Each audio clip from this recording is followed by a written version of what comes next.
Safe City продолжува со штанцање опомени во пробниот период. За 24 час во Скопје се испратени над 110.000 опомени, од кои 90% за пречекорување на брзината, вели министерот за внатрешни Панче Тошковски.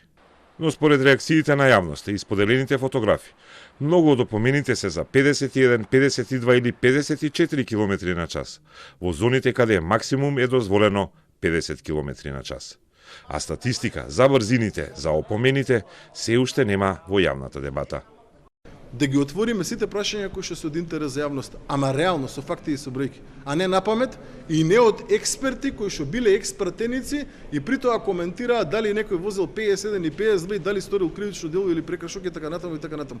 Односно тврдат дека тоа не било за кривично дело, а не е ни предвидено како кривично дело. Односно 51 и 52, ако е дозволено 50, е прекршок, не е кривично. Но ако удрите човек со 52, а при тоа истиот загине, тоа е кривично дело.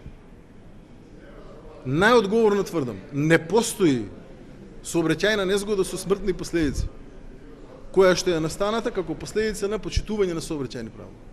Не постои така.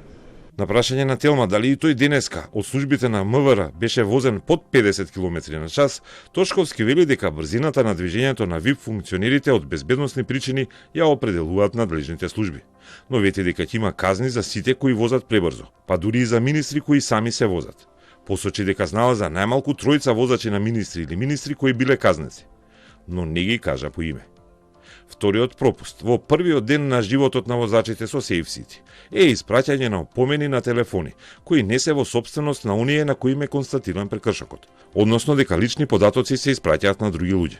Констатиран е пропустот и се работи, вели министерот кој поради се уште недонесените закони вели дека се размислува за одложување на вистинската примена на системот за 1 месец. Чекавме да видиме како ќе изреагира самиот систем и како ќе изреагира јавноста и како ќе е целокупниот одговор барем недела две веќе да го пуштиме во употреба, за да можеме да влеземе со предлог законските решенија во рамки на собраниска процедура. А иначе да, целта е да ги затвориме заклучно со 1.1.2026 година и да отпочнеме со имплементација. Сме на мислење дали тоа да биде сепак 1.1 или да биде 1.2. Зошто?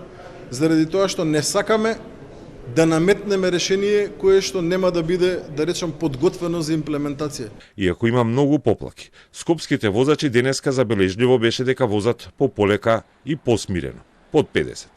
Тошковски пак тврди дека целта не е собирање пари за буџет со казни, туку ставање ред и намалување на бројот на жртвите во сообраќајот.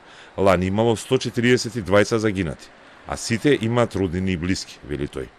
Македонија е во европскиот врв со 78 загинати на милион жители, а целта е бројката да биде 0 до 2050 година.